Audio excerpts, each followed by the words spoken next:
فلما ذهبوا به وأجمعوا أن يجعلوه في غيابة الجب وأوحينا إليه لتنبئنهم بأمرهم هذا وهم لا يشعرون. وجاءوا أباهم عشاء يبكون قالوا يا أبانا إنا ذهبنا نستبق وتركنا يوسف عند متاعنا فأكله الذئب وما أنت بمؤمن لنا ولو كنا صادقين.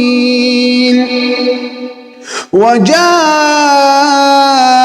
على قميصه بدم كذب قال بل سولت لكم أنفسكم أمرا فصبر جميل والله المستعان على ما تصفون.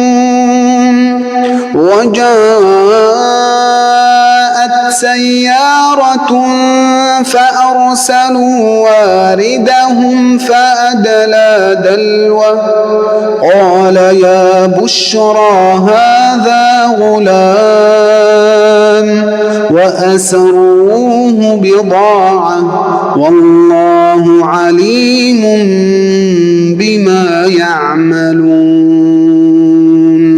وشروه بثمن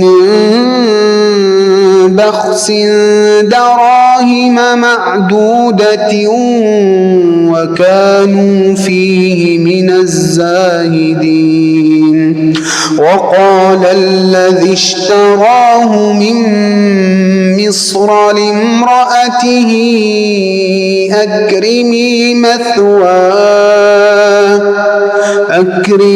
مثواه عسى أن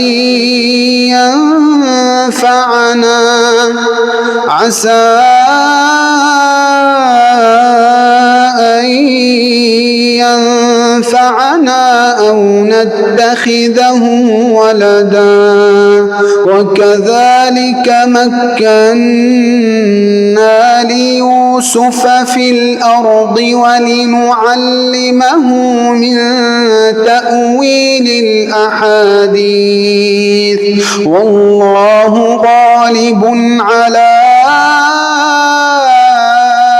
أمره ولكن